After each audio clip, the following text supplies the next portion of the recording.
pass. Good evening, everyone. I'd like to call this work session to order.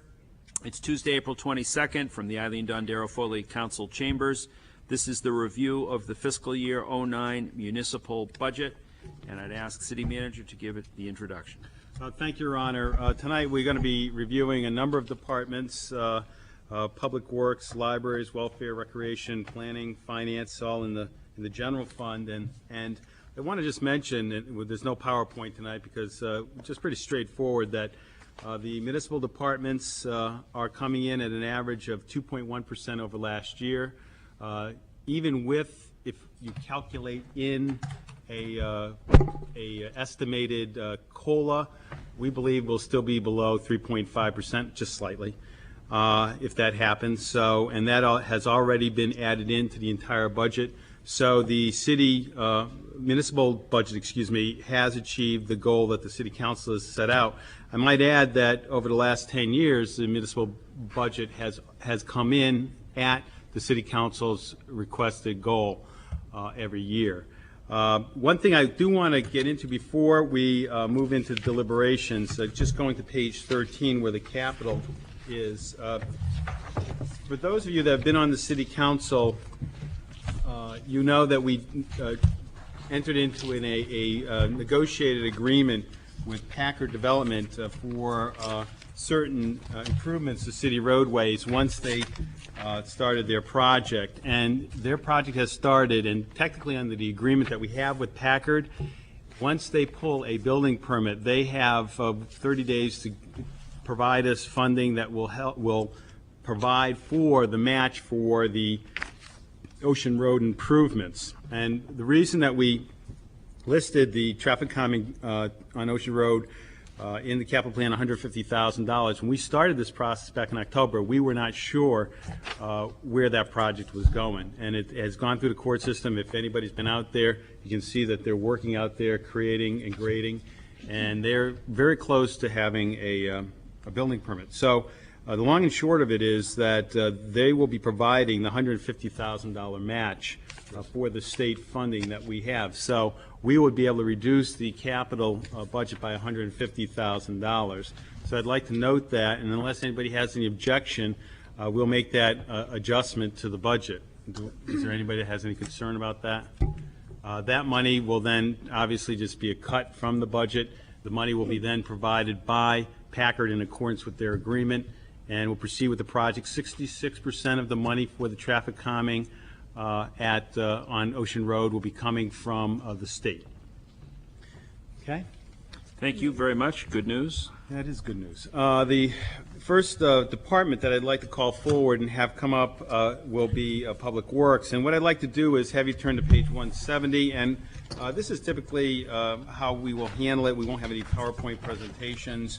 We have plenty of information in the budget. And Steve Parkinson, the Director of Public Works, is here. My suggestion is that you take a look at page 170. It has a summary of expenditures.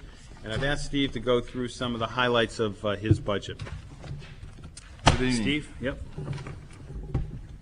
As the manager said, our budget starts on page 170. On page 169, you'll find the organizational chart for the entire department, which includes all the divisions of the department: highway, water, sewer, engineering, and parking and transportation. The budget I'll be going over starts on 170. That includes the highway and engineering divisions. The remaining divisions will be presented later on this evening. The mission of the Public Works Department is to provide municipal public works services and functions for the benefit of our citizens, businesses, and visitors in an efficient and cost-effective manner within budgetary appropriations. The FY09 proposed budget is an increase of 3.1% or $168,170 over the current FY08 budget. The funding will provide all existing services and programs at current levels, with no new programs or positions being proposed. As you look at page 170, under budget comments, we're listing the various areas that have increased and the percentage of the increase that equates to that, such as salaries and benefits of $39,868 increase is 23.7% of the total increase. As you go down, we're talking about parts and materials, repairs to vehicles and equipment. As we all know, steel prices are out of sight. All kinds of parts that we need for our equipment, oils, rubber tires, have shot through the roof, and so we're proposing an increase in that area. We're looking at $40,000 in the maintenance of our facilities, whether it be City Hall, the recreation facilities, the recreation buildings, the library, anything that falls within the jurisdiction of the Public Works Department. There's an additional $25,000 for materials such as gravel, asphalt. As we all know, there again is a fuel-based commodity that we have to utilize. Concrete, ball field mix, anything dealing with our recreation facilities or our street work. There again, gasoline, diesel fuel just keeps going up and up. We have switched over to biodiesel, which, interesting, sometimes is comparable in price to regular diesel now. We are hoping that that is going to help diminish some of our repair costs to engines because of the added lubricity put back into the diesel fuel by the bio component. And the remaining $24,000 is through operational costs such as some increase in utilities, whether it be water, sewer, or electrical or gas, and other materials that we use in our operation. It's important to understand that a lot of our budget is a maintenance type of budget. We are budgeting for things that historically we see happen within our budget, whether it be plumbing issues, roadway issues, trash. And speaking of trash, our budget proposed for trash and recycling is approximately $31,000 less than it was in '06. Reason being, we continue to broker our various materials to various sorts to diminish the amount that we have to pay at the landfill. So if we can get rid of a product at $30 a ton versus $70 a ton at the landfill, we're doing that. And it shows in our budget and the fact that we're decreasing over time our operational costs for solid waste. The department continues to explore methods, equipment, and technologies such as energy purchasing, alternative fuels, snow and ice control equipment, household hazardous waste management, and other functions to provide the services required by our citizens in the most cost-effective, efficient, and timely manner. And with that, I would open it up to any questions. Questions for Public Works? Council Kennedy. I have one question, Steve. Last week, I was asking about overtime because that seems to be the call volume at my house is overtime questions with the budget. And I'm sure you're familiar with the Matrix Consulting Group. The question is here, one of the recommendations they made for Public Works is that you should expand collection and analyze of overtime and utilization and explore additional opportunities to flexible scheduling non-emergency activities to reduce overtime costs. What are you doing to answer that? That particular problem is a contractual type of issue that, as we're into collective bargaining just starting, that's one of the areas that we will be looking into. One thing I would say, Counselor, is, and we can discuss this, we have on May 5th, for your information, and this might be something you might want to bring with you to the May 5th meeting, the mayor has asked that we schedule an update on collective bargaining in non-public session. So I think I could give you a more definitive answer on that in non-public session.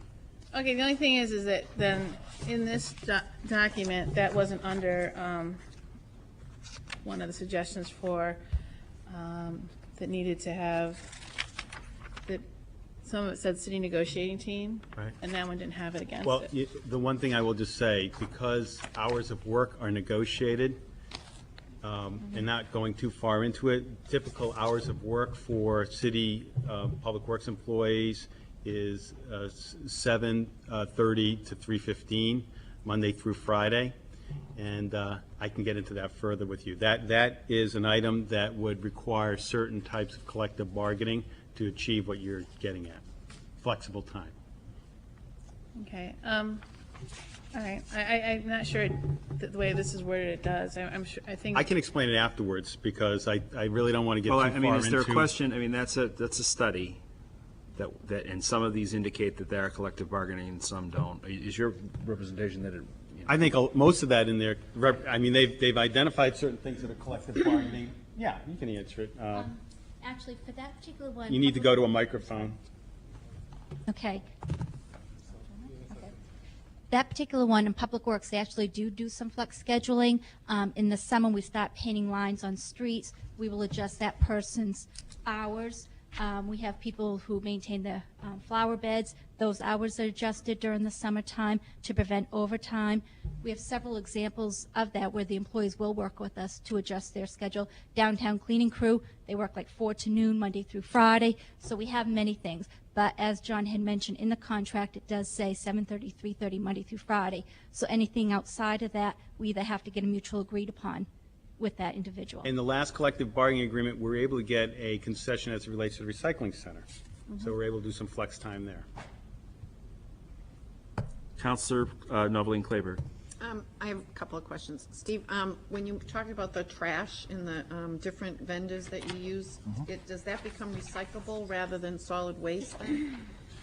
That is primarily, of the 12,000 to 14,000 tons of material that we get on an annual basis, roughly 50% of that is recycled.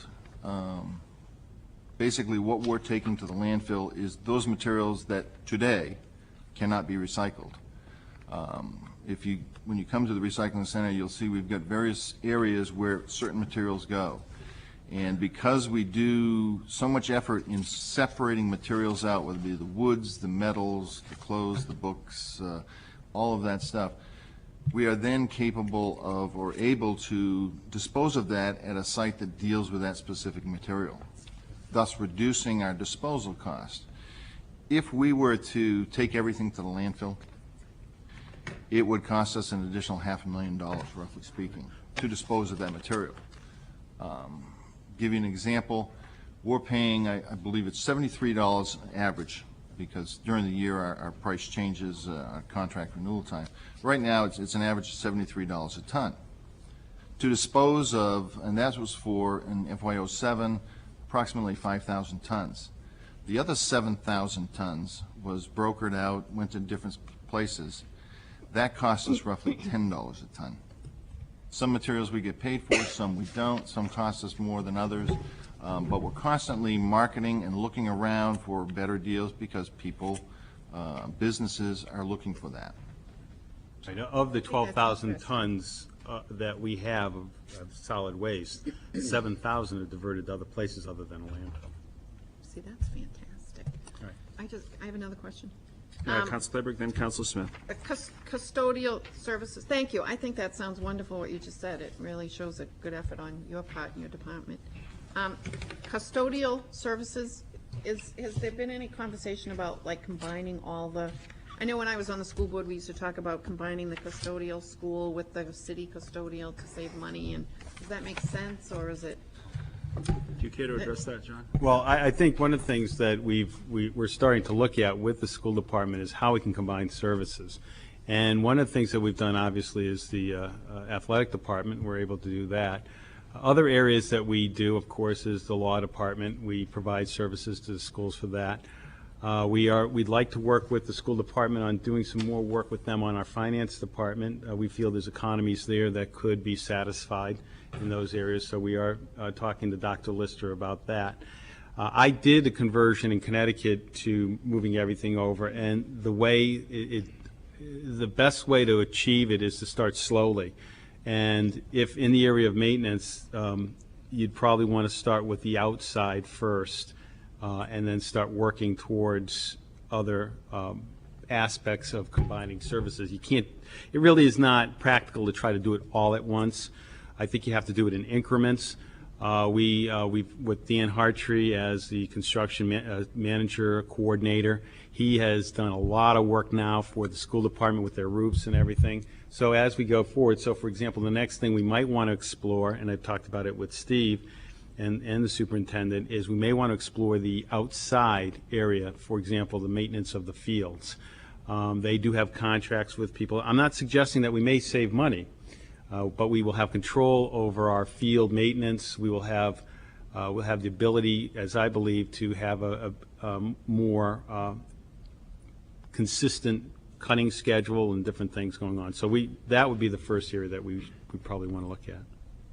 Councilor Smith. Thank you.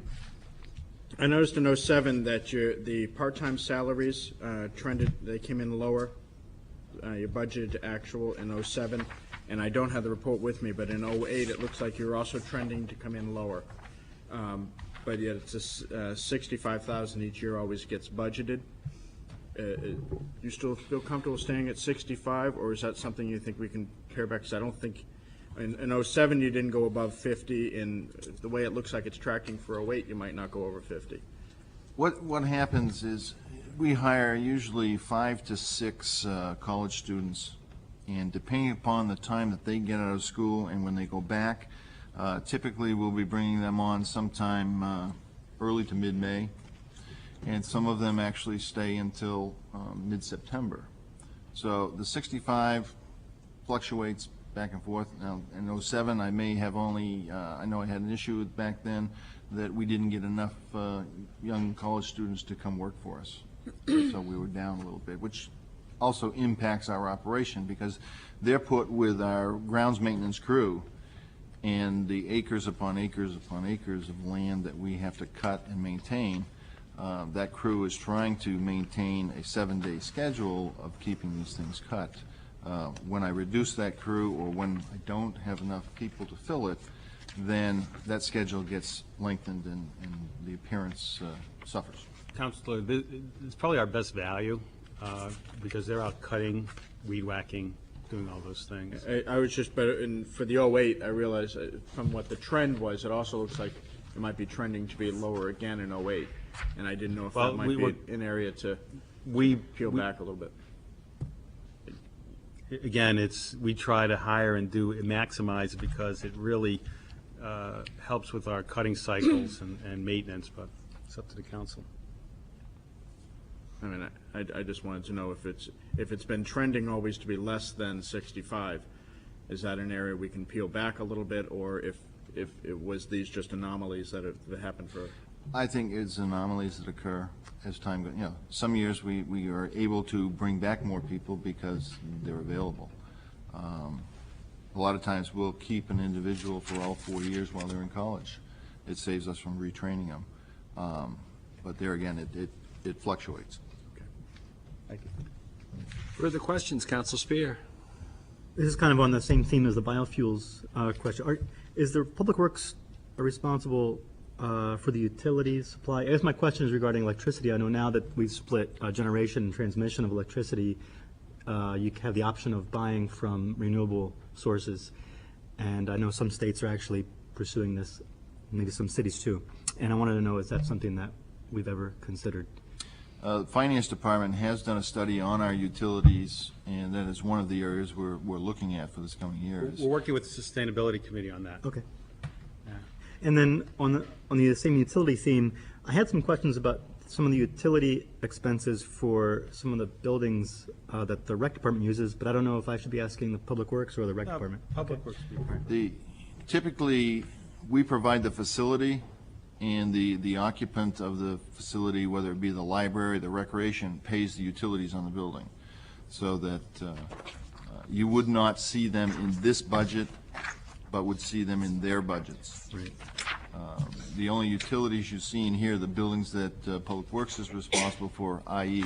this facility here, as well as the Public Works facility itself. There again, in this facility, we're looking at changing our existing heating plant, which I think we've spoken about during the capital plan, of doing something to change out the old system that we have, which is very inefficient. I mean, they're old boilers that were set up for bunker oil back in the old days and converted to natural gas.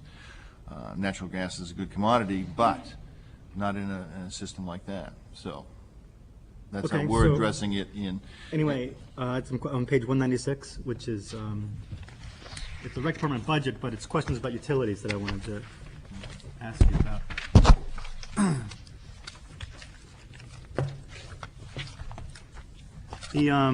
The line for Spinnaker Point electricity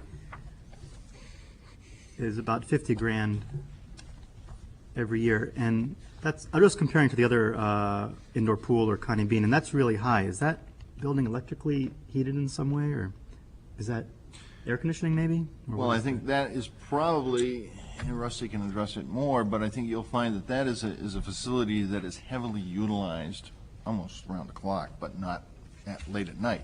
You have the basketball facilities there, the pool facilities, as well as all the weight rooms in the aerobics room, the weight room, which can heavily utilized versus, the square footage of that building versus the indoor pool. Now, the indoor pool is energy intensive in the fact that the system for the HVAC system and the heating of the pool uses a lot of energy versus the Connie Bean, which is not the same type of facility. So it's tough to It's tough to compare apples to oranges. compare them apples to apples because they're not. All right. I think the other thing on that, you have to look at some of the revenue sources. That has probably about 1,500 members and returns certain levels of revenue. Okay. On a similar utility, on the same page, the indoor pool, well, Spinnaker Point, the water and sewer is about $8,000. And then the indoor pool water and sewer is $42,000. And since they both have indoor pools in them, I was wondering why the indoor pool is $40,000, but the Spinnaker Point pool is only $8,000 for water and sewer. Well, there's a difference, the size of the pool, number one. Number two, the gutter system, and I'd let Russ probably, when he gets up here, he can Okay. probably answer that. Okay. But the water turnover is a little different because of the way, the usage of that pool. That's a total lap pool as opposed to the pool at Spinnaker. There's probably more water loss going on there into the gutter system and that type of thing. So, but I'll let Russ answer that Okay. when he comes up. Council Kennedy, did you have one? Yeah. Thought you did. I had a question about contracted services. Why the $90,000 increase? Is there more going on? Under summary, Steve. On sorry, page page 170, under summary, contracted services. Okay. That's all right.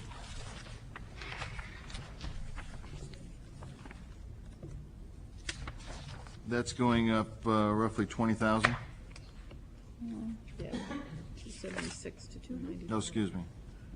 Yeah, Yeah. from No, No, 20,000. I'm talking about actual 07 to, which was 209 to requested at 295. It's probably snow removal that year. 07, but, Steve? Could be. Because we have contracted services in their snow budget, which fluctuate depending upon the type of winter. And then there is the contracted services for our HVAC system throughout the city, which there is a slight increase in that because we're going to be putting the new library under that same program that we have for our other facilities where it's a constant monitoring and services. Further questions for Public Works? If not, Steve, if you're done, or do you go on to another portion of I the, think with the next Mary Ann? person that would come up would be Mary Ann List for the library, and that's page 182. Thanks, Steve. Thank you very much. People will be staying, so if people think of other questions, they certainly can.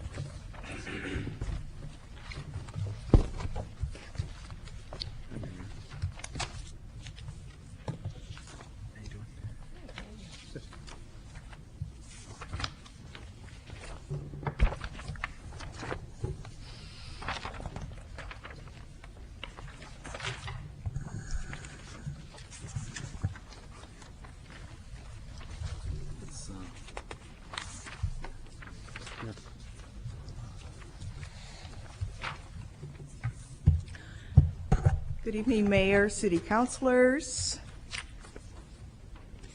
The library's budget does begin on page 182. And what I've passed out to you is just a little bit of a summary. It's very similar to the information that is in the budget book, but does explain some things a little bit more. As you can see, the library has a mission of being a gateway to reading, information, culture, community activities, and self-directed learning.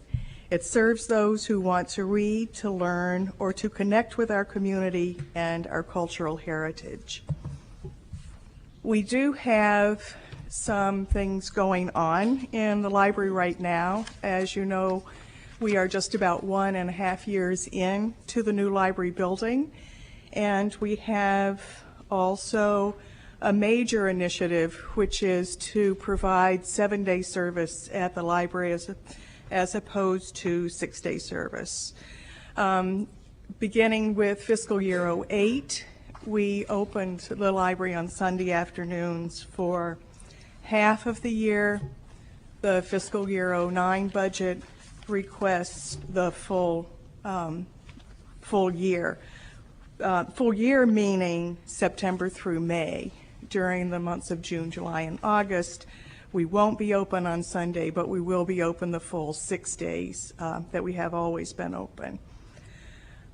So that increase in service of 4 hours a week, essentially adding the 7th day to service in the library, and just step increases that our eligible employees will be taking, gives us an increase in our personnel line of 2.23%.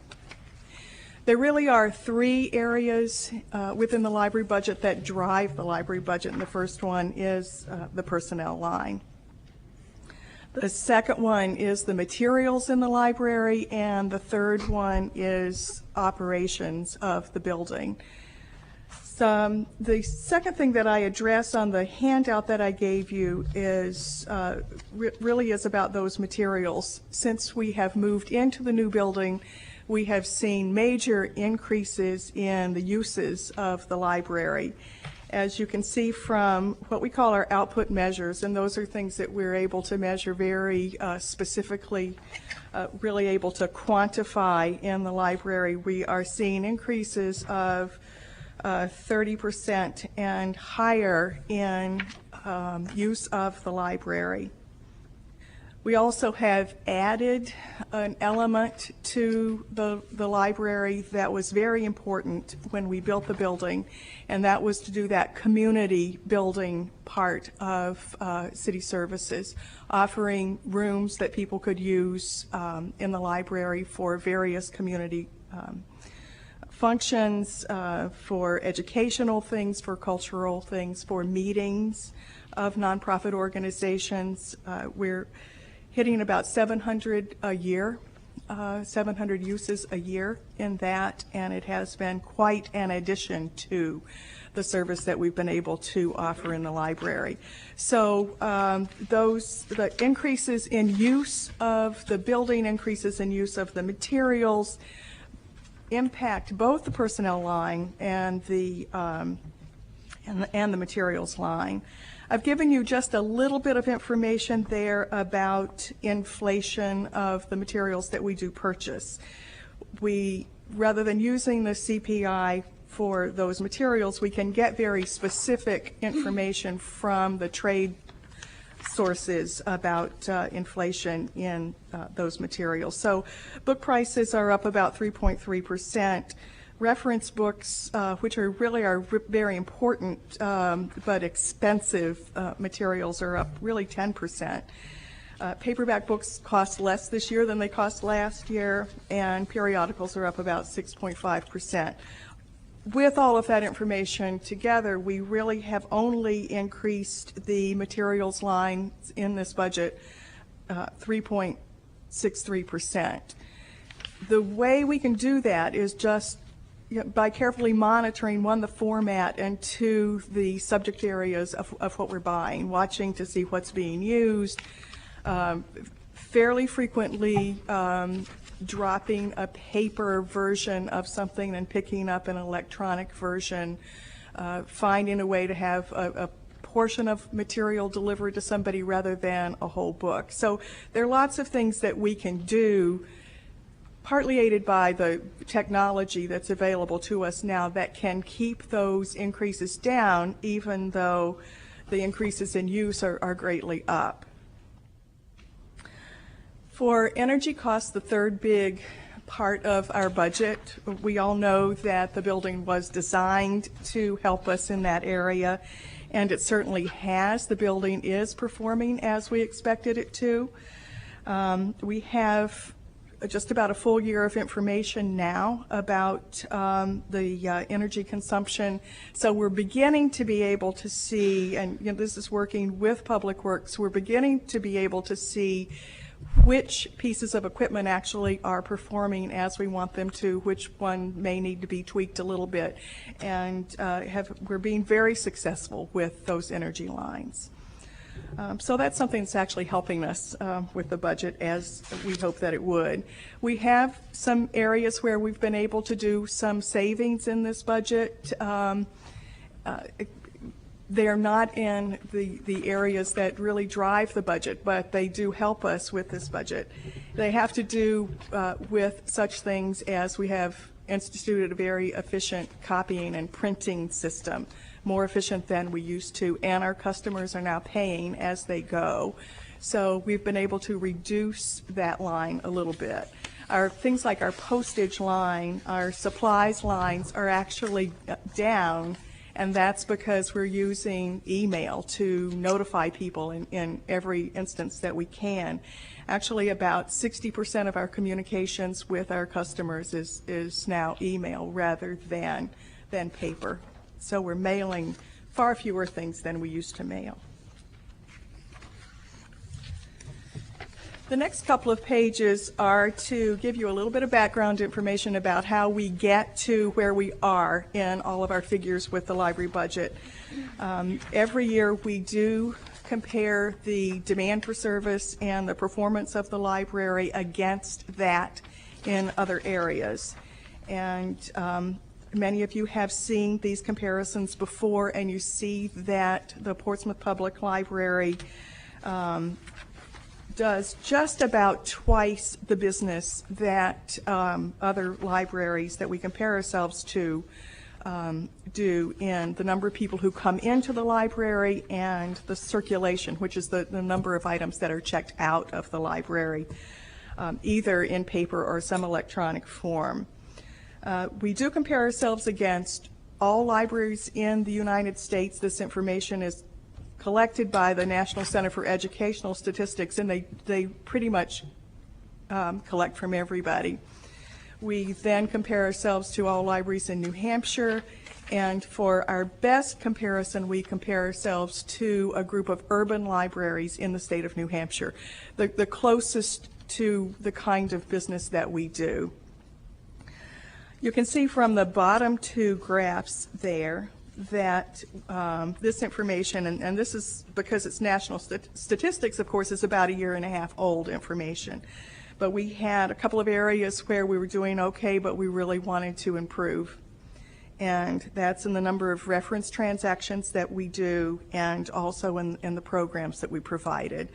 That last graph showing you programs shows you that for children's programs, the blue portion of each column, we were doing just fine. But for adult programming, we really were falling behind some other libraries. We have addressed many of the things that were causing that with the new library building, and actually just with the goals that we've established in the last couple of years. So the next page shows you the changes in service, the best that we can measure them from the old building to the new building. The best measurement that we have is July 1 to December 31 of 2006, which was in the old building, and July 1 to December 31 of 2007, which is the first half of the time in our new building. And you can see major increases in just about everything, and those figures are the same figures that you have on the first page. But very important to us is that we have been able to improve those areas where we knew we had work to do.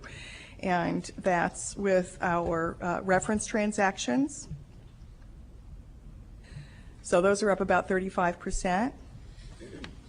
And our programs, which show about a 33% increase, but you really have to look at the information up at the top so that you can see that children's programs have improved a little bit, or attendance at them has improved a little bit, up about 10%.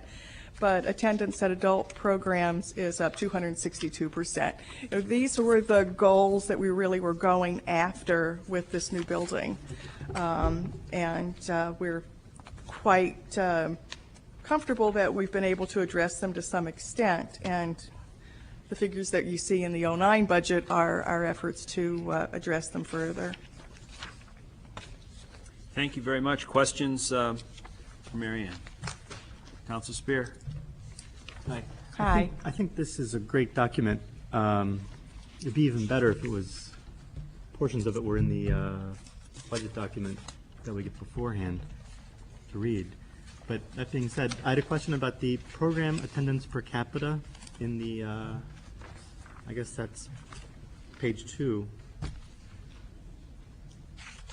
Like, trying to do the math on that. Oh, actually, no, I'm sorry. The per capita is wrong, so this It's is just not the the great total document number of that you people just told me it attended. was. Okay. That's total attendance. That's not per capita. Okay, good. Is there a way, is that unique people, or is it total, how does that break down? It's total attendance. So Okay. if you came to 5 programs, you'd be counted 5 times. Unless you actually take attendance, probably no way to really know if there's duplication, or if it's 5 different people or 5 the same people. There There's really no way to really know. would be no way Okay. to know that. And then I'm taking it from the door counts. Is that automated? Is there a clicker that, It is, and the door counts is when you look at the increase in use. The door counts is one thing that we're not measuring very well. In the old building, you were counted there was really only one way to come in and be counted, so you were always counted. And what we do is it's an automatic door count, we divide it by 2. In the new building, it's not uncommon for people to actually go out the doors that go out from the Levinson meeting room. And so we're still dividing by 2. We don't have a counter on that door. It's something that we need to change. We are pretty sure that with the number of programs that are happening and with the increase in use and all of the other things that we measure, that our increase in the number of people coming in is not just up 16%. But we do have to remember that the history of the Portsmouth Library is that there was high use. So I'm glad it's automatic, and the reason I was asking, I wonder, when we do with the new schedule, opening on Sundays, maybe this coming year, we can collect enough information over a year's time. I think I would be interested to see how the visits change over time during days of the week, and I wonder, I'm glad these additional 4 hours are happening. Are they the best, is this the best configuration depending on usage patterns that we could follow over the next year, and maybe we could change it again? you're correct. It's information that we need to gather. We have a little bit of information so far. We're seeing about 350 people a Sunday. We see approximately, and certainly the weekdays do vary, 825 people a weekday.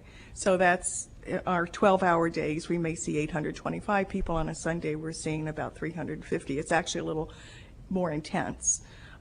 Saturdays are our most intense day at this point. So we're seeing, we've just started Sundays, but we're seeing a shift in the use of the buildings onto the weekends. I guess I'm wondering if, does it give you enough information, the door counters, to know that, hey, maybe we shouldn't bother opening at 9 because people aren't showing up until 10 or 11? I don't know that that's true, but, and then it would allow you to shift more hours to Sunday or whatever, you know what I mean? I understand what you're saying. In the future, if that could be collected, I think it'd be useful. That's it. Thank you, Council Kennedy. Where is the library in revenues? I couldn't seem to find it. On the revenue section, I think it's probably a very minor amount of revenue that comes in. It's not really a material number, but it would be under, Most of that. most of the money goes to This the is the trust. trust. Right. But why don't we don't have it listed here? I didn't find it when I was looking. What is the total revenue that you bring in? The, Not, aside from the investments? $5,000 a year.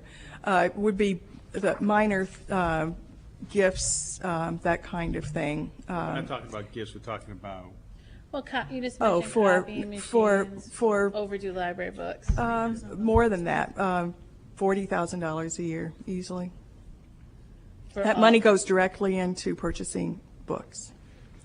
And it's actually controlled by RSA 202. It is controlled by the trustees of the library. statutory requirement. Correct. I mean, might be nice just to add to the revenue at some Well, point. if we it's not could. in the, unfortunately, what we try to do is have what's in the general fund that would be to offset the tax rate, and by, as Mary Ann said, you couldn't do that. But we can look at an appendix, or at least know what we can do next year. What we probably should do is just highlight that in the comments. We can do that, yes. Okay. Noted. Further questions? I have one, and that is, in other operating, is that where the materials cost shows up? Correct. And what percentage of other operating is materials? Just out of curiosity.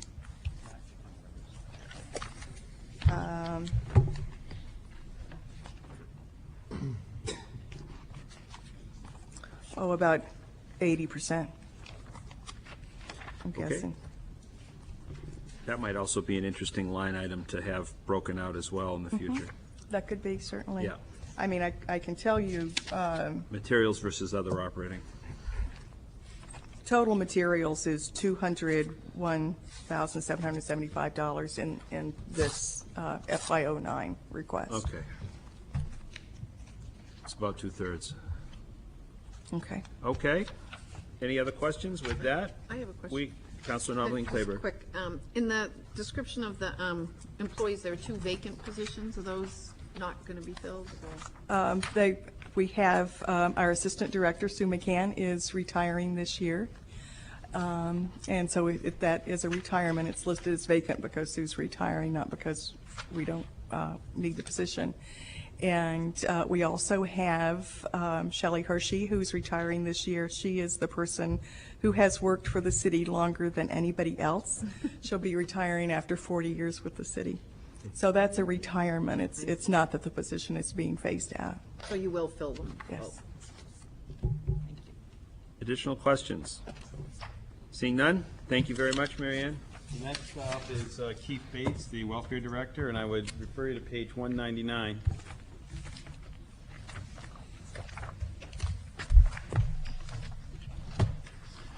Good evening. The mission of the Welfare Department is to provide appropriate and timely assistance to qualified individuals, promoting independence through guidance and referrals while recognizing the need to balance the city's financial interests with the needs of welfare applicants, and to maintain an active role in the community of organizations, businesses, and agencies that provide services to Portsmouth residents. On page 198, our organizational chart, very simple. Myself and a case technician, we handle our own support services and are able to keep up with things just with the 2 of us. The budget starts on page 199. The proposed budget is $361,485, which is an overall increase of $10,500 over the current year. $224,500 of that is for general assistance, which is the value of the assistance that we provide to eligible welfare applicants through vouchers, and that's a $6,000 increase. $131,400 is personnel and costs, and so all but $5,500 of the budget is for supplies and travel and that type of thing. Just some highlights on the general assistance budget. We're actually projecting that the shelter expense is going to be under-expended a little bit this year. The amount that's budgeted for the year reflects that, about $5,000 less. We're also projecting the prescription expenses to be significantly less. We've benefited from the fact that a couple local stores have adopted, as you probably know, the $4 prescriptions and that's helped us a great deal. There are also, over the years, there have been more other medical assistance options available for people. We're taking advantage of that. And we also benefit from the medical financial assistance program that's sponsored by InfoLink, which is actually in our agency budget at a level of $9,000. The emergency shelter we're projecting is going to be up a little bit, and that's reflected in the budget. A lot of what we do is, as you know, those of you who have been here for a number of terms, and those of you who heard my orientation session. The welfare budget is unique in that if applicants are eligible by law, there can be no ceiling in this area of the budget. So we need to be able to project reasonably accurately how much we're going to be spending, but we also are subject to fluctuations which we have no control over. Certainly the cost of fuel is one which has gone up significantly. Fortunately, most of the rental stock in the city doesn't heat directly with fuel oil, but it's reflected also in increases in the utilities that we're going to be seeing as well. The food expense is up this year because, again, if you recall, around Christmas time, there were a lot of stories in the paper that the state food bank was undersupplied, and so we try to rely a lot on local food pantries, but we weren't able to use those as much this year because their stocks just weren't up. Now, one thing that is not printed in the budget, but just so you should know, that we do receive reimbursements directly from clients from Social Security and Medicaid, other towns, and liens on real estate and lawsuits. Last year, our reimbursement total was $32,600, which was actually 15% of the assistance that we provided. This year, year to date, we've taken in $34,000. And again, that fluctuates depending on a lot of factors, but we've been running it around that level. So, any questions on the welfare department budget? Questions for Keith? Where is the amount of intake from either matching Medicaid revenues? Is that? That would be that's just in the the reimbursements come in on the revenue part of the budget. It's not in here directly. That would be something that the finance department captures. Page on the revenues. What page is that? Page 59. The way that works is if we assist somebody who's pending Medicaid, we can collect, if they're approved for Medicaid, we can get reimbursed. Unfortunately, we are only reimbursed at the Medicaid rate, which is usually no more than about 60% of what we spend. We can collect from people who are waiting for Social Security. We have the ability actually to file a sort of a lien on that, but it's voluntary. People can choose not to do it, although technically anybody is supposed to be reimbursing us when they're when they achieve an income status that they can afford to do so. Usually the clients aren't able to do that, but we also have situations, actually more and more frequently, where we're assisting people who are homeowners, and we do file property liens on those, and we can collect on those, and we do. Not as much the past couple of years, but a few years back when we had a lot of people doing refinancing, we were able to collect more on those. We can also collect if we assist someone who's injured and is pursuing a personal injury claim. Obviously, they call on the city to assist them while they have no income, but we can lien that, and that's usually fairly lucrative as well when they're finally settled. Thank you. Further questions for Keith? Okay, Keith. Social services? Now, so going over to page 209, outside social services. That is historically been in the budget, and it increased by 2% this year, and so I'd like Keith to review that. Okay, yeah, that's fair. The budget includes 22 local agencies and one veterans organization. The agencies provide assistance to Portsmouth residents, and the work of many of these agencies serve to directly reduce costs to the welfare department. Each agency files a funding request annually. I do have copies of all those. If any folks are interested in seeing those, I keep them in my office. We have one newly added agency, New Generations. It's not a new agency. It's been in business for 20 years. They provide housing to pregnant women. It's physically located in Greenland. But even with the new agency, we tinkered with the numbers a little bit to keep all the agencies at the 2%. Also, if you want, if you'll take from page 203 through 209, there are descriptions of the different agencies and the assistance they provide. And on page 210, you'll see there's a spreadsheet which indicates the total city grants to social service organizations. The total that the city brings to organizations is $303,400, and about 35% of that, or $105,000, is CDBG funds, which is not local property tax dollars. Any questions? Thank you, Keith. No questions. Thank you very much. Next is Russ Wilson, Recreation Director. I would refer you to page 192.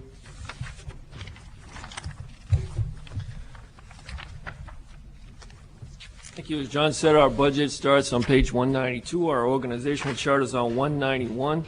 I'll just give you a very brief overview.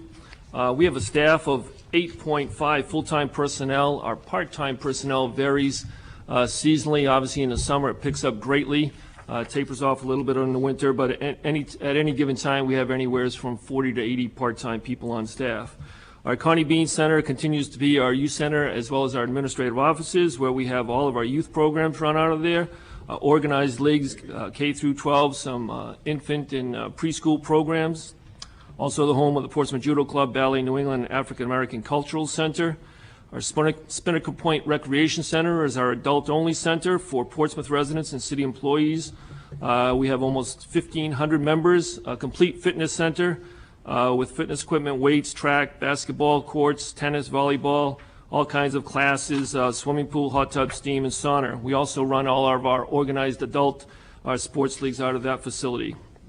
The Greenleaf Recreation Center is our multi-purpose center. We use that for a multitude of things, mostly youth practices, meetings, parties, things like that. Our indoor and outdoor swimming pools continue to provide the aquatic needs for the city. We give swim lessons to over 1,400 kids per year, about 850 indoor and about 600 outdoor. And I would note that the 600 at the outdoor pool are free to Portsmouth residents during the summer season. Also, numerous activities at the pools, from swim teams, swim lessons, as I said, water aerobics, exercise classes, numerous activities at the outdoor pool, including the water carnival. And then special programs throughout the year, all kinds of dances, special events, all the holiday events, school vacation camps, events for senior citizens, weekly trips during the summer as well as during the winter, all of our sports camps, about 8 or 10 different sports camps. We also run the Pierce Island boat launch for 9 or 10 weeks over the course of the summer. We take in approximately $250,000 in revenue over the course of a year, and this year our budget increase is 1.74%. Thank you, Russ. Questions for us? Eric? I'll take a shot at that. Sure, yeah. Indoor pool is about 28 years old now. It has a very inefficient filtration system. It's not to get too technical, but it's diatomaceous earth, which means the filter tanks you have to drain completely every time you do the filters. So you lose all that water, as well as then you have to clean your filters. You lose that water again, and then you have to fill them back up. So that's a big loss. It's a very big pool. As Steve said, we drain it once a year, drain the whole pool completely, so we have to fill that when they clean that. They have to fill that all again. Showers are running constantly. We'll run anybody on any given hour. There'll be between 60 and 80 people, especially when the swim teams and those groups are in there. So the showers are running constantly. That number has been fairly consistent, other than inflation and things like that over the years, so it's not an anomaly, it's nothing new. Other than being high. And all those things that we mentioned are part of the capital program for the indoor pool, whether it be the filters, the gutters, the liner itself. Those were the things that we put off till we do a facility study with the recreation facilities. And those, in comparing to Spinnaker's smaller pool, do you have to drain Spinnaker once a year as well? No, we do not drain that, as well as that's a high-rate sand filter, which means it's all-inclusive, and we lose very little water when we have to drain the filters. And not just filter, but do you have to drain the whole pool? We do So you not have do to that pool. So there's a No. lot more maintenance for the older facility. Absolutely. At the indoor pool. I have an unrelated question, but Well, I see no one else raising their hand, so you have the floor. good. I used to be on the Pierce Island Committee, and so an issue that I was always familiar with was having the student intern on the island. And I know that the coverage was split sometimes before the island and other activities. Right. What is the annual cost for that one person, and how much more would it cost to get 10-hour coverage per day, 7 days a week on the island? Well, that average cost for that is about $2,000 or $3,000 for the summer period. Okay. What do you say? What was the Well, hours what are again the- for I an guess- additional person? I guess the hours that it would be most useful, 8 hours a day, 7 days a week? Yeah, it would be about the same if you just want to do it for the summer season. We try to get UNH interns. If we can get them on work study, we do, where we pay 60 versus 40 for the university.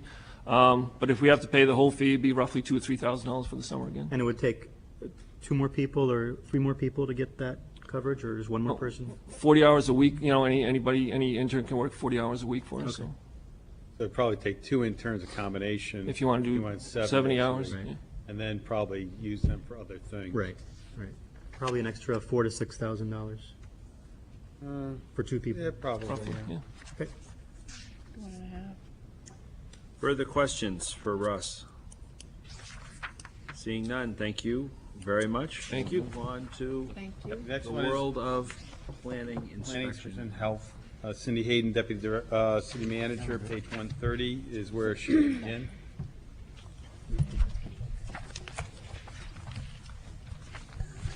Good evening. Just give you a real brief overview of each of the 3 regulatory departments. The vast majority of expenses in the 3 departments are all about labor costs and the professional staff that's in them. So starting on page 130 for the planning department, one of the primary focuses of the planning department is administration of the zoning ordinance and the land use regulations and staffing to the land use regulatory boards, planning board, BOA, HDC, Conservation Commission. We have 3 full-time professional planners, planning director, chief planner, and our environmental planner / sustainability coordinator, and also 3 support staff, which are really key in terms of the administrative support to all of the land use boards. Total budget for the department this year is $505,000. No new staff, no new initiatives. And the only other cost that's in that department is 85% of the deputy city manager salary is also in that department. And I can either move on to the other departments or any questions on this one while we're here. Eric. On the one hand, I'm encouraged to see no new staff and no new money, really, and that's great. On the other hand, I realize over the past couple of years, we, the council, and others have been adding on a lot of responsibilities and a lot of great initiatives that I fully support, great new policies. But I want to make sure, at the same time being concerned about expenses, to make sure that the planning department has enough resources, that people aren't getting burnt out, or that they need more people to accomplish all the goals that we've been talking about for the past couple of years. And the question is, are we able to keep up, basically, is the question? Yes.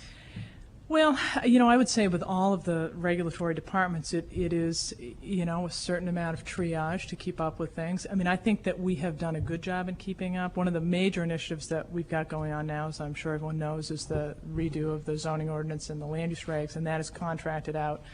And we do contract out for services when we need them. I mean, just take as an example the whole focus on natural resource protection and wetlands. Peter Britz has been very successful in getting outside grant money through coastal zone management, the estuaries program, and we're hiring people like Mark West to do the vernal pool mapping and prime wetlands additional mapping. So I think that we do a very good job of getting grant sources to fund those special activities. The same for sustainability. There's been a lot more focus on that. We've had a great relationship with the Greater Piscataqua Community Foundation for getting funding to bring in a Sarah James, who we pay as an outside person to come in and educate the community and other things. So, I think we've been successful in tapping outside resources to date.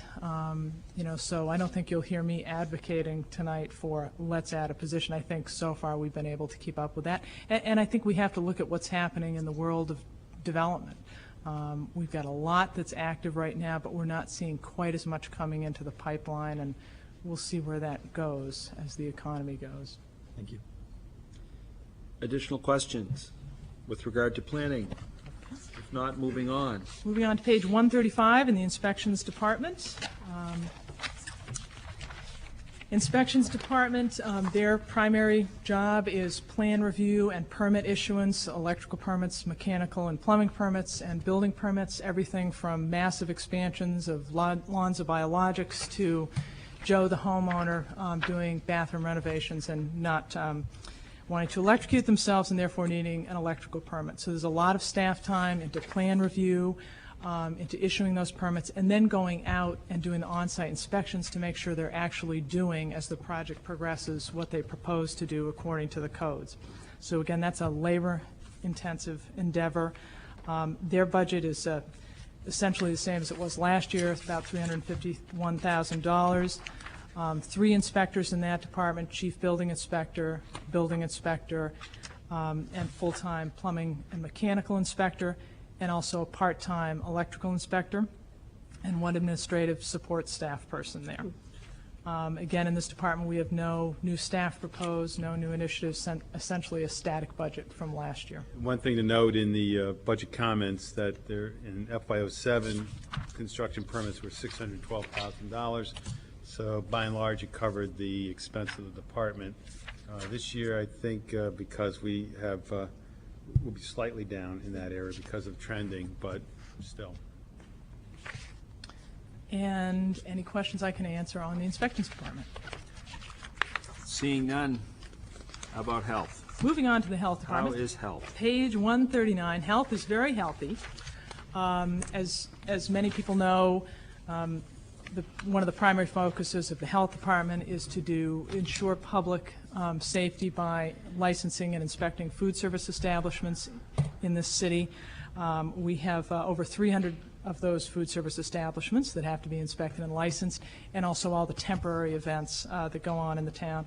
Second really important focus of the health department is public health planning in terms of emergency preparedness, pandemic planning, and also disease prevention, whether it's EEE or West Nile virus or Lyme disease, et cetera. 2 full-time professionals in that department, health officer and health inspector. Also, 10% of the deputy city manager's salary is in the health department, and the only real change from last year to the proposed budget is with the deputy city manager, which has gone to 5% in this department, up to 10% in this department. Again, no new staff and no new initiatives. I should also mention the health inspector's position is partially funded through the sewer department because the whole fats, oils, and grease that come from our restaurants that we want to keep out of the sewer department. So it's a very important connection. That's why partial funding is from there. Any questions on health? Okay. Very good. Thank you very much. Thank you. Judy Belanger? Judy Belanger will be up next, and page 122.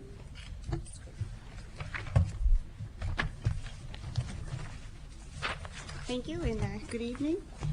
I'm going to actually walk right through the organizational chart, which is on page 121, because I think that gives a good representation of the finance department. The middle row is we have 6 major functions in the finance department. So I'm just going to kind of walk through some of the responsibilities there. First is our enterprise funds. And our enterprise funds is responsible for all the accounting and the financial aspect for the water and sewer. We have 2 enterprise funds, water and sewer. At one time, this division was only responsible for billing water and sewer bills, but we've incorporated and centralized much of our billing from the other departments into this billing department. So we now bill for outside detail. We assist the health department and bill for the health permits. We assist the fire department and we bill for fire alarm services. And we also bill for city rental properties. The next division or the next function is the information technology. And this major, 2 major parts in information technology are the communication side and we have the technical support side. We have, on the communications side, we have our webmaster, our communications supervisor, who's responsible for overseeing our city's website. And this is really our main source of public communication. There's a lot of information that's posted out there, and we continually add new information to our city's website. We have between 4,000 and 7,000 visitors to this website on a daily basis. And we've had over 700 viewers of our budget since it's been posted since April 14th. A few years ago, we also included advertising our bids and RFPs on the city's website. This has been very successful. We've actually did an estimate on some of the savings for postage because now a vendor can go right into the city's website. They can download an RFP or a bid that's out there, and they're using their own paper and their own ink, and they're, you know, where there's no mailing involved. So we've saved about $2,500 that we can kind of estimate for about the 60 RFPs and bids that we do on an annual basis. This year, we're going to be adding, in conjunction with the water and sewer, as we're doing our automated meter reading software and our monthly billing, we're going to be implementing doing credit card payments on the internet. So we're in the process of looking into that and doing an RFP. We'll have to hire out an outside vendor who does all the processing for us, and there's a lot involved when it comes to credit cards that are denied and so forth, and collections, and so we'll be hiring an outside vendor to do that. But this will be water and sewer? We're going to start with water and sewer and see how that works, and then expand from there. We also provide a biweekly Portsmouth community newsletter, which serves about 1,500 people. So if you'd like to be a subscriber and you're not, you can log on to the city's website and sign up to receive that newsletter. Now, on the technical side, the city contracts out with Seacoast Computers. This is probably one of our largest line items in the IT department section, but it's actually a savings in a sense, because we have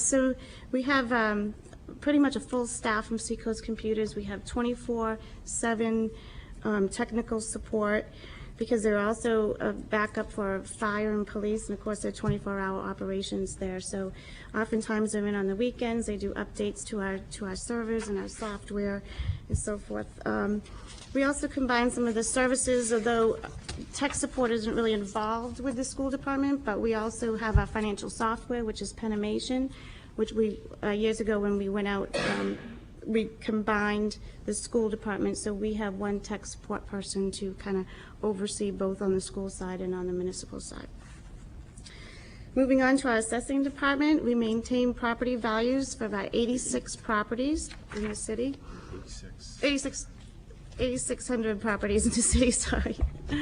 Of the total tax commitment, our commercial properties makes up about 46% of the value, and our residential properties makes up about 54% of the value. We process tax abatements and tax appeals. We also process exemptions and credits. Our last assessment review year was in fiscal year '07, when the city did a revaluation of our properties, which brought our properties to 93% of the market value.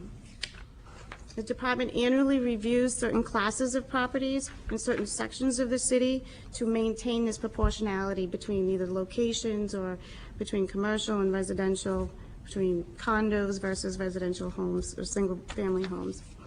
Our next completed review is scheduled in 2011. On our revenue collecting side, this is our main central station for receiving all revenues collected from each department on a daily basis, on a weekly basis for daily deposits. We also do collection of all of the property taxes. We do automobile registrations. We do about 23,000 registrations per year. We do about 4,000 boat registrations per year, and we also process our water and sewer payments at the tax collection office. The City of Portsmouth serves as a municipal agent for the New Hampshire Department of Safety, and what this means is that when you come in and you register your vehicle, we do our municipal portion, but we're also able to do the state portion of your registration. So if you want to pay the $2.50 fee, we can also administer your stickers, so to avoid going down to Dover Point and getting your stickers there. It has some limitations. There are certain registrations that we can't do, but also the state is now mandating that in order for us to maintain being a municipal agent, we must go online with their database, and so we'll have online information. So you come in, we can look up your account immediately, and this also allows for a couple of things. This allows us to register vehicles that are over 8,000 pounds, which we can't do. We can sell vanity plates at this point. We'll be able to sell conservation plates, handicap plates, etc. But it also, one of the major reasons why the state is having us do this also is because they can flag accounts. If for some reason there's an individual who the state doesn't want them to register a vehicle, it will also flag this account and halt that. So it's just more online information. And that deadline is about September, October, that we'll be going online doing that. In our purchasing department, moving on to the purchasing department, the city, we do our best to promote competitive purchasing. Our bid limit is $13,600. Anything over that amount, we either do an RFP or, we go out for a bid. We assist all the departments to make sure they follow these procedures. And again, we post the bids and specifications on our website. And then our last division, our last major function is our accounting function. And our accounting department oversees all the inflows and outflows of approximately $100 million annually.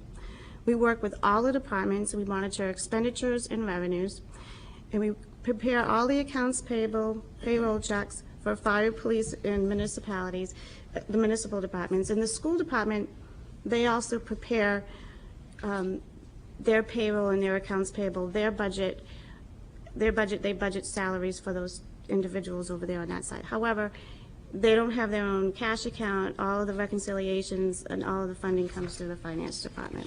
And you might want to add, Judy, we've been talking to the superintendent about trying to combine some of these services, and we may want to add, talk about that a little bit more Thursday night. Absolutely. In addition, we're responsible for the preparation of the annual budget and our annual financial statements, our comprehensive annual financial reports, which are then audited by our outside auditing firm. We've received 14 awards from the Government Finance Officers Association for our annual comprehensive financial report. And we've received 2 for our budget presentation award. This also helps with our bond rating. We prepare documents to set the tax rate required by the Department of Revenue. We print all the tax bills, and we also manage all the city assets, including short-term and long-term investments. And we coordinate sale of bonds and notes to fund capital projects. The Finance Department in whole is requesting an overall increase of $2,891, or 0.2% over fiscal year '08. We had completed some reorganization in fiscal year '07, where at once in that time period we had 19 full-time staff members and 1 part-time position, and then we currently have 17 full-time positions and 2 part-time positions. Thank you. Questions for the finance director? Councilor Spear? I have 2 questions. One of them, the question isn't going to be very clear, but I'm hoping you can help me. I remember last year, I wasn't a counselor, but there's an audit that an outside company does and comes in and discusses our finances, and they had, everything was great, except they had a recommendation because our $100 million coming in and going out was getting so big that there was an additional steps that he wanted us to do, or was there additional person or anything? Do you remember anything? What you might be referring to the internal audit function. Yeah. And we're evaluating that now because there are certain standards. What they try to do is try to follow the Sarbanes-Oxley law. We don't fall under that, but there's certain internal controls that they want to make sure that are in place. Our internal controls are in place, but what we need to do is we need to better document those internal controls. So we're in the process, Judy and I, talking about that. What we'd like to do is, because of under Sarbanes-Oxley, you can't have your auditing company come in and do that type of work anymore. You used to be able to do that years ago. They'd be able to. So we're looking, and we're trying to look for somebody to come in to help us with that. So by the time the next audit, we hope to have that in place. And it's going to be under a contracted service so that we don't have to hire somebody in as an individual. But eventually, I think, because of what's happening, like I said, under Sarbanes-Oxley, once you get to a certain level, there is a requirement to have an internal auditor. But we're at that level, but we want to make sure that we know what we want to get out of that. Right. And typically, the internal auditor will report directly to me and not to the finance director. Okay. And my second question isn't necessarily finance department related, but it's a financial question, so I guess I'll ask it for you. The tax anticipation notes that we have to get, $400,000. Can you explain what those do and how they work? The tax, we would budget a certain amount of money if we have to go out for tax anticipation notes. Since we do our billing, our tax billing in arrears, so we're actually spending the money before we're actually collecting the money for our tax bills, that if we have to borrow on a short-term note, that it covers the expenses for borrowing. So, for example, our bills are due after we start a fiscal year.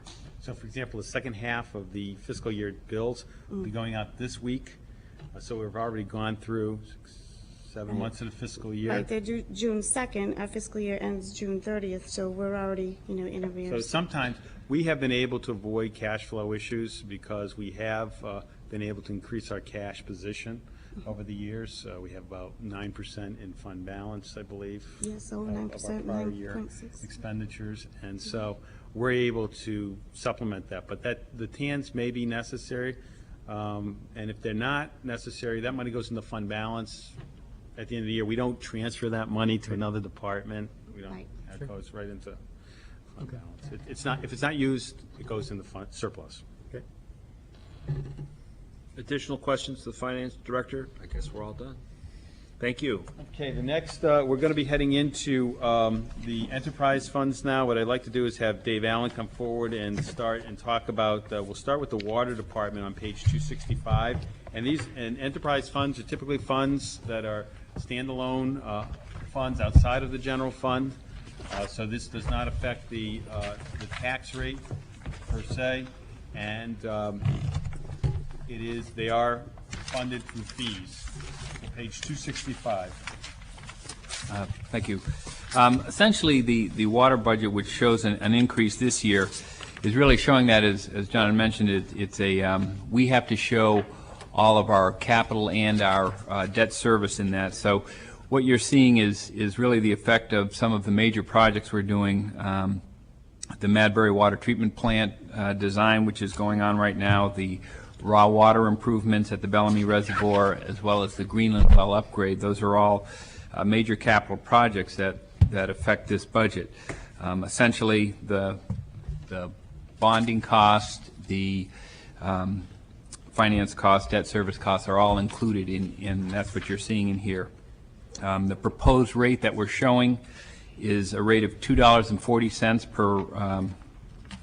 per 100 cubic feet, which is what we call a unit, and that is 748 gallons. For anything 10 units or less, so anything less than 7,500 gallons approximately that you use per month is at the $2.40 rate. Approximately 80% of our residential customers fall in that category. If you use more than the 10 units per month, you get billed at the $2.85 per unit for every unit over the 10 units. This two-tiered system was put into place last year as a recommendation of the water sewer rate study, and as a way to encourage conservation. The average impact on a monthly basis of this rate will be about $5 per customer to the average customer. In the lower tier, 80% of our residential customers are in the lower tier. Correct. Essentially, on the operations portion of this budget, we are seeing a 3.6% increase over last year's operations budget. And essentially, the largest factor in that is the chemical costs. We bid out all of the chemicals that we use in treatment. Chemical costs were up 25% this year, and those have already been bid, and we're using those prices in this budget. Our personnel costs are approximately 28% of this budget. And the budget does reflect that we are going to the automated meter reading system. Originally, we were going to spread that over a couple of years, and we felt that it was important to move that forward so we can get the entire system on that monthly billing. Our intent is to have that done by the end of this year.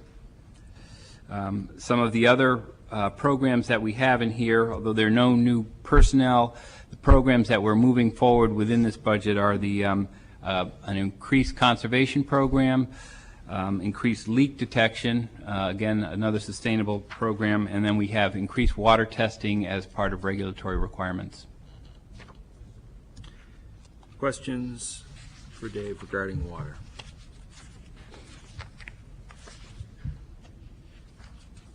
Okay. Sewer department? Sewer is on page 279.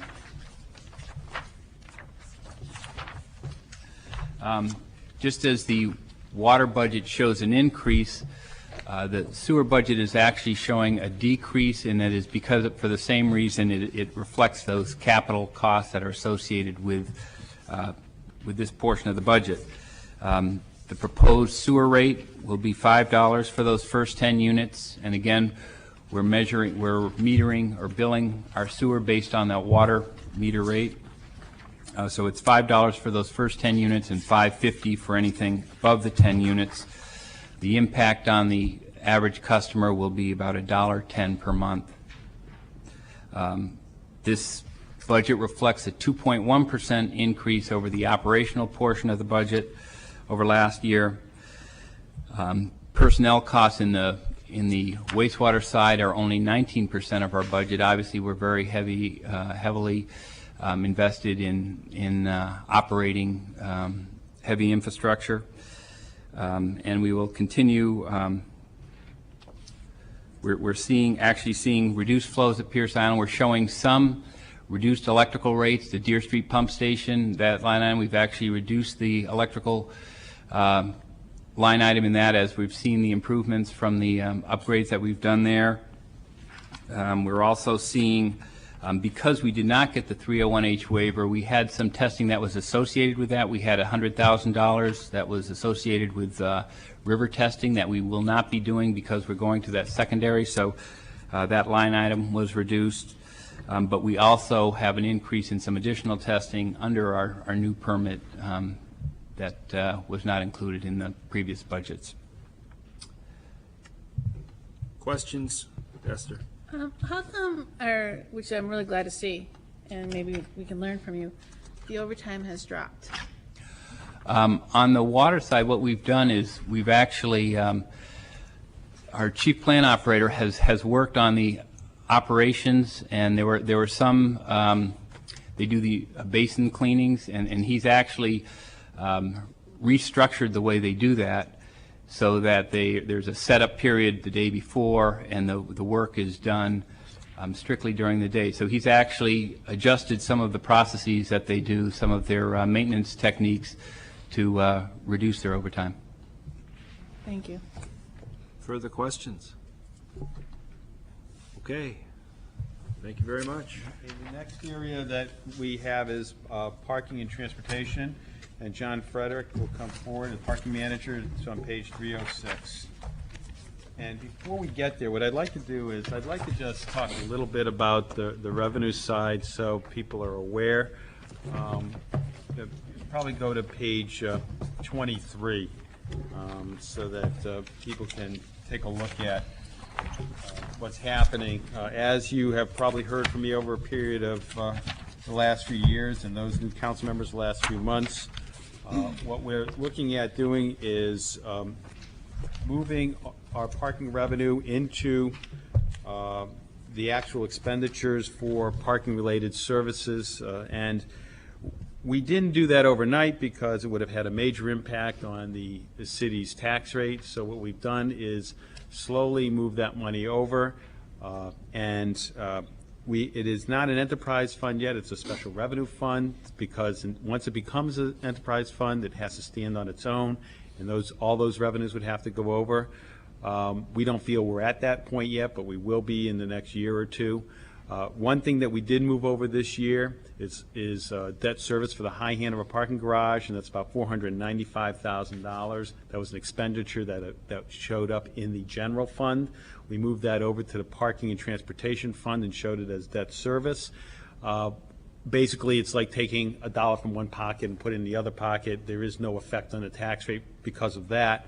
The one thing that we did include as new in debt service for the parking is $281,000 for the first payment for the Port Walk project. Again, that all depends on timing, and unless it goes forward, that may or may not happen. So we would have that sitting there, but it wouldn't be spent for anything but that particular item. So that is what we're doing now, and the remaining amount of money in the general fund is about 29% of revenues. So that gives you an understanding as to how the money's being spent. Ultimately, what will be the intent of the city is to have all parking revenues stay in a parking and transportation fund, and that it become an enterprise fund, and that we depreciate equipment like we do with appreciate the garage, everything that you see in the water and sewer, what we do very similar. But we're not at that point from an accounting standpoint. So given that, I'd like to just turn it back over to John to go over his budget on Page 306. 306.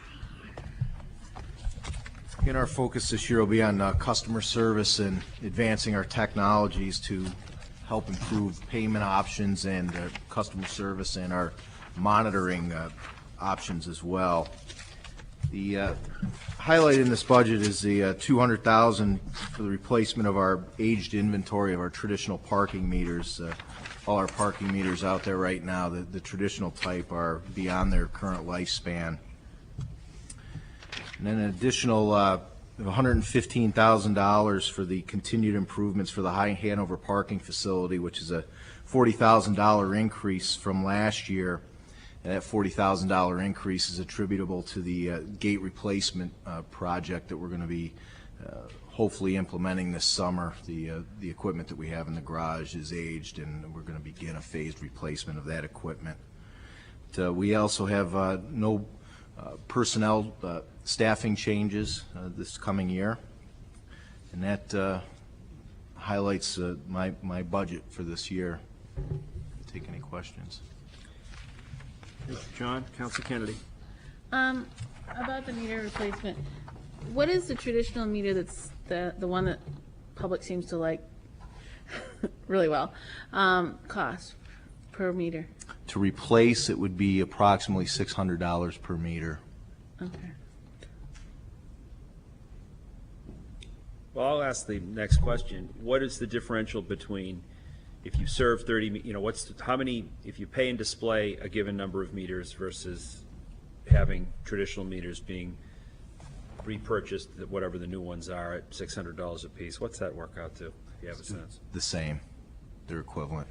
Yeah, and I think we've been talking internally about this issue, and one of the things that we may want to talk about, and it's something that we can talk about tonight. I'm sorry that there are a couple council members on here, but one of the areas that we may want to do is slow down the change out of these meters. Our meters that we have now are about 12 years old. Some a little bit less. But. So we're approaching useful life on those meters.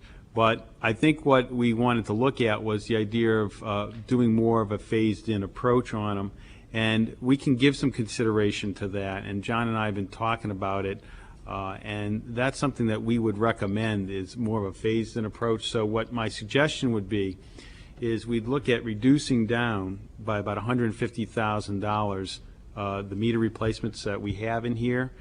And what we could do is we'd remain the $50,000, which can get us between 6 and 7 new pay and displays, and we start moving those out. So we continue to try to implement those. The meters that we take off the street, the old ones, we would use as replacements, as other meters would no longer be would go out of service. Esther? I thought the pay and display was still in a trial period.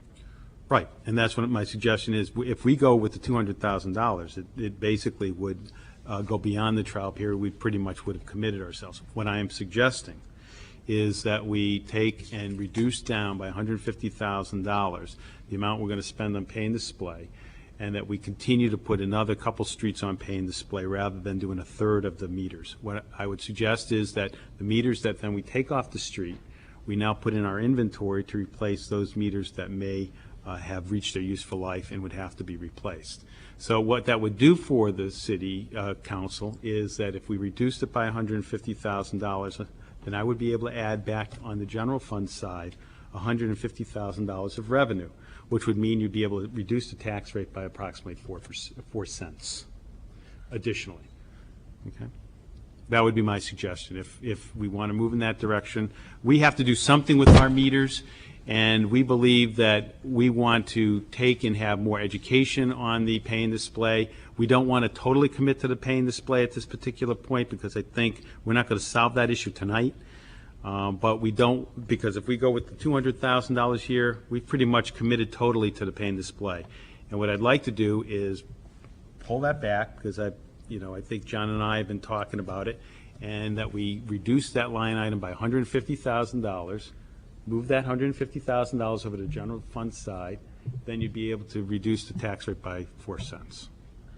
That would be my recommendation. And you don't take a greater position in pay and display at this time. Oh, seven, Well, you a do little because bit. you're adding 2 streets. Yeah, and I don't believe that, we could have a work session later on relative to pay and display, but within the context of the budget, what I'm trying to do is move the budget along and not have a full policy discussion on pay and display. I believe that should be a policy discussion that should take place in another environment that would have, a separate meeting totally than a meeting tonight. But that would be my suggestion, and move forward, and I believe that would be our ability to at least keep the program going, and then we would go forward from there. Just a question on adding 2 or 3 more streets. Is one of those going to be, because they're doing the work on Market Street now, would that be one of the streets? Market Street that has would be already included been in the- budgeted for. Okay. And that would be budgeted for. And John, we'd be looking at a couple other lots, wouldn't we? So that would be one of the additional spots, because they've already gone, or already will be gone. Councilor Spear? I have always hoped that we can make the garage as inviting as possible, so people will want to use it. And so I'm glad to see the continuing improvements to the parking facility. And you're already moving right along with the parking control equipment replacement. So I wanted to throw some ideas that I'd heard about in terms of parking garages and see if they're being considered or they could be considered. Number one, I've seen, this might be in a larger facility, but I've seen above every space, they'll have a light. It'll be green or red. And you can easily, by looking down a whole aisle of parking, see if there's an available space. In fact, it'll indicate for the whole floor whether there's an available space, and you can go right to the space. All right, I'm serious. It was very cool. And the second one, on a similar high technology, making it more customer friendly type of thing, is using some sort of device like an Easy Pass card or something like that, where you wouldn't have to stop. You wouldn't have to stop. You could zoom, or maybe just for the gate to open, but you wouldn't have to open your window. You wouldn't have to exchange any ticket or any money. You could simply go out. And is that better than a card even? This would be better than a card. Yes, yeah, I've been researching those technologies. They're spendy, we'll have to wait for them to come down, but it is something that we continue to look at, and I'll be looking at very in depth here in the next few months. The lighting system is for very well-funded facilities in airports and so forth. It wasn't an airport, so you're right, you're right. And one of the things about what you described as the Easy Pass type of thing, we are evaluating before we get into the Port Walk project, so that maybe we have a universal we'd be looking at. I've also always thought the garage is dark on the inside. Now, we save electricity, of course, but again, just to make it inviting people to go there, have you guys ever thought about doubling the number of lights or something? We've had a light audit done in the last 9 months, and we actually exceed the lighting standards for parking garages. So it is a consideration. We have to worry about the bleed over onto the street. Right. And the best that we can, we'll continue to work towards increasing that and keeping an eye towards sustainability as well. Okay. Thanks, John. Further questions? I just have a question.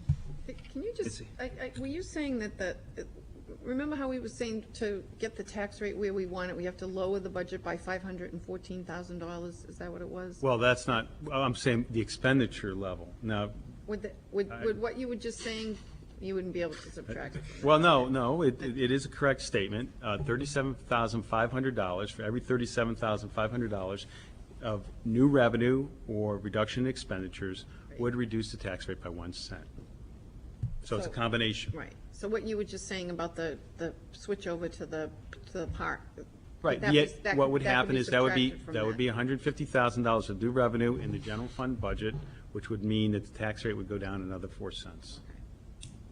Now, if the council proceeds with what we talked about tonight, eventually, the $150,000 for the reduction for the Ocean Road. And then if we move over $150,000 of revenue from the parking, we're talking about 8 cents. And then another penny from the police department. We're at a reduction of about 9 cents on the tax rate at this point, given what we've discussed. And generally, the procedure, just so that we get there, we get through the school department and we see what falls out of that discussion. And then we're ready with our respective lists. We'll have another meeting, and that's when we really start to go after it again. Right. And what we understood was the goal of the council was a 3.5% expenditure increase, but certainly it's up to the council what they want to do. But you're helping us get to that goal. Well, I think Nice of you. at this point, one of the things that we're doing is trying to develop strategies to get to the level that the council wants us to get with minimizing impacts on services, and that will be our goal. So we still have some work to do, but I think it can happen. And 50% of the budget's Thursday night, so we'll take a look at that. I appreciate noted comments, but they're not germane to this discussion. I will not, however, rule them out of order. This is an informal meeting. Any other, anything else from you, John, or questions for John?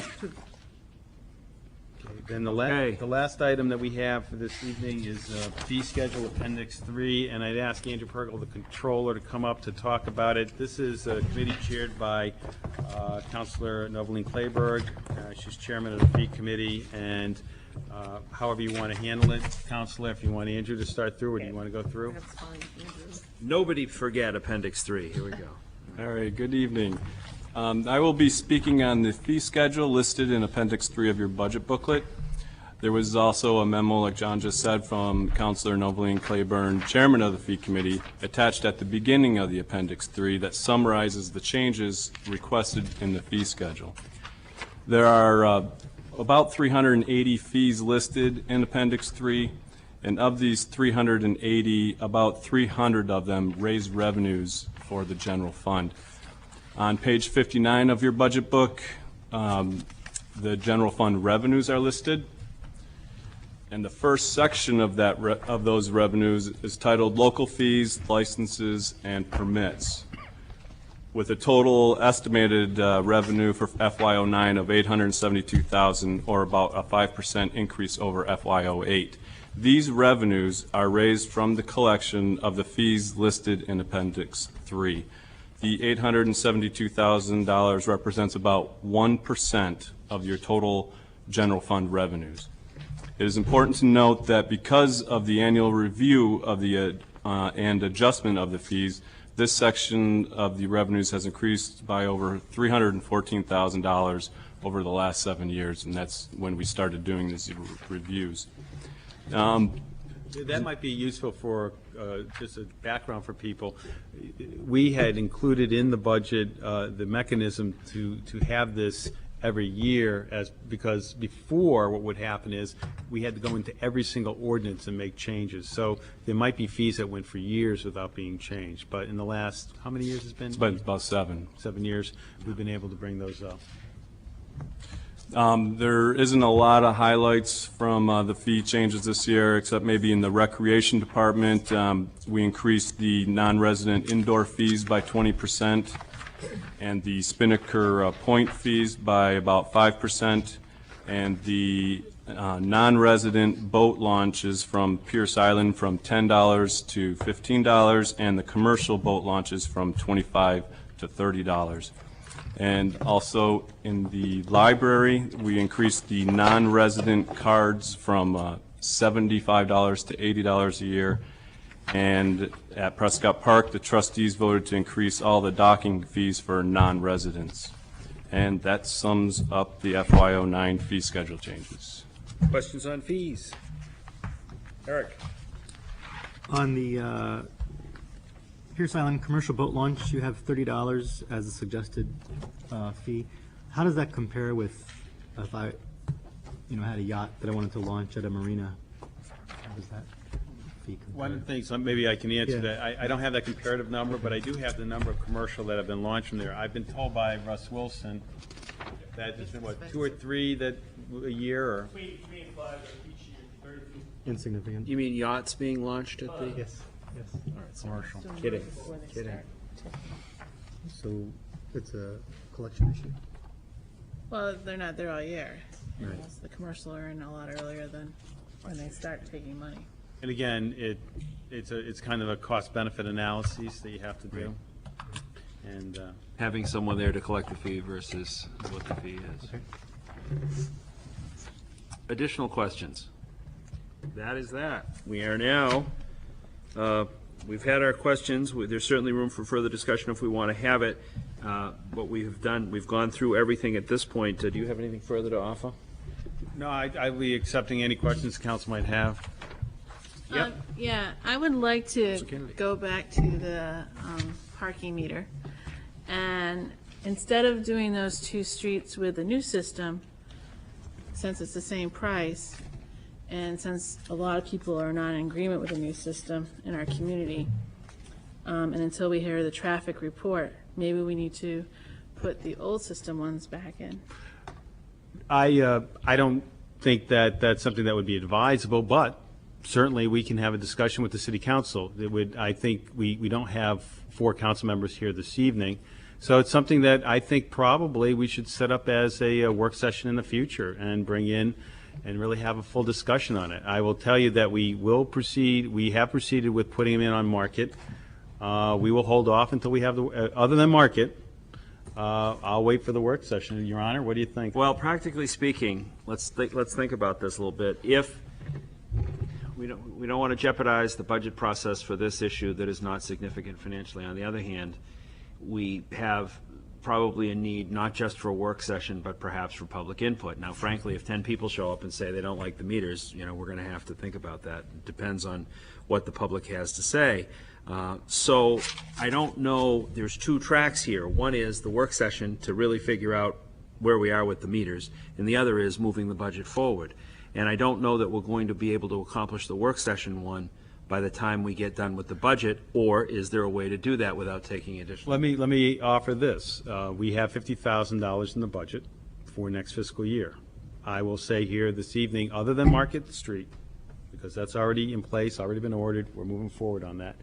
We won't spend the $50,000 from this year, from the proposed budget, until we have our work session public input. And then the council, if they vote, however they vote, will proceed. So we have, that gives us time, but it doesn't derail the budget process for So, 150 grand. yeah, so what my suggestion is that we take the $150,000 out, we move that over to the revenue, we leave $50,000 in parking, and like I said, the caveat of we'll do the Market Street, which has already been ordered and being put in, and anything further, that $50,000 that's being proposed this year will hold until we have our public meeting and our work session and council votes.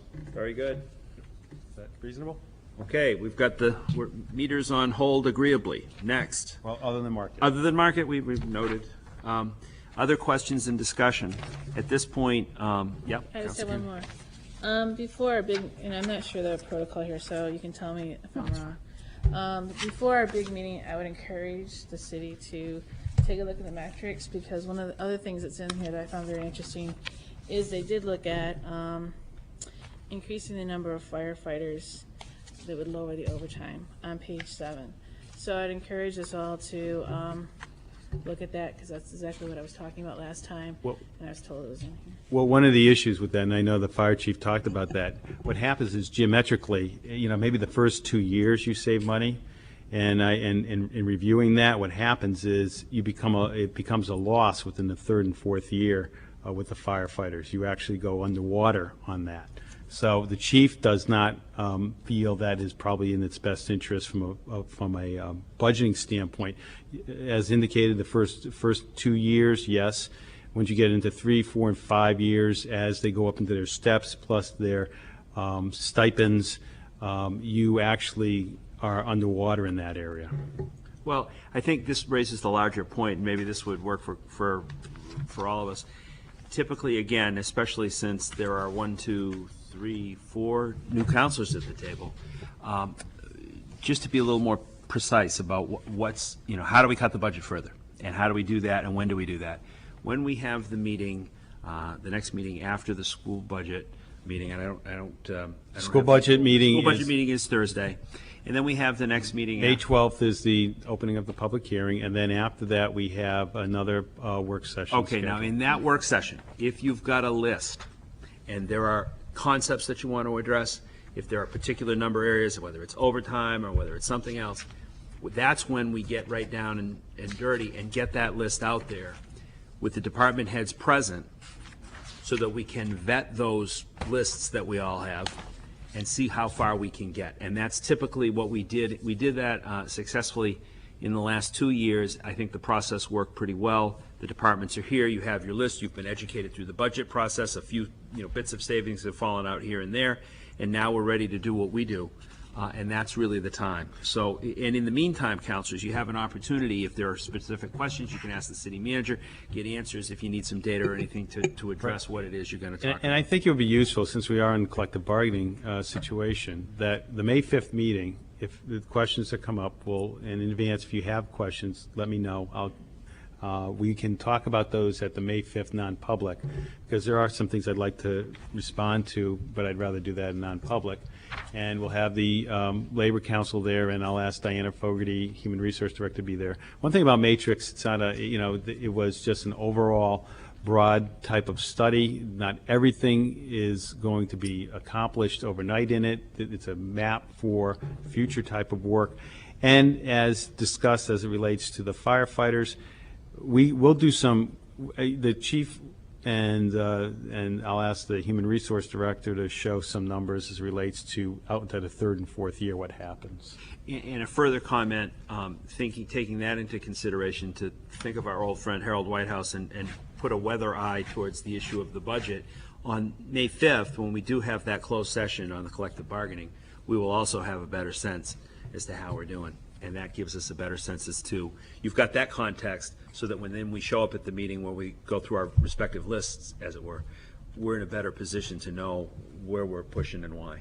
Okay?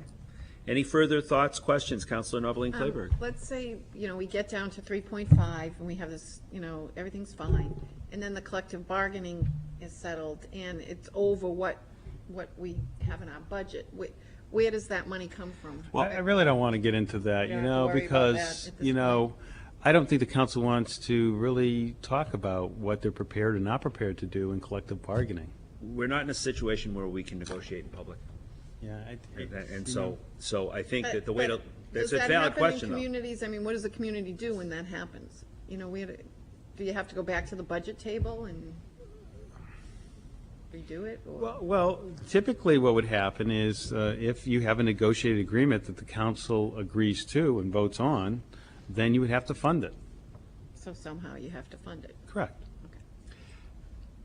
But that, however, well, I will say nothing further, but there are ways to deal with that. Further questions, very illuminating. We're getting ready for the next push. School department is Thursday night. Anything else?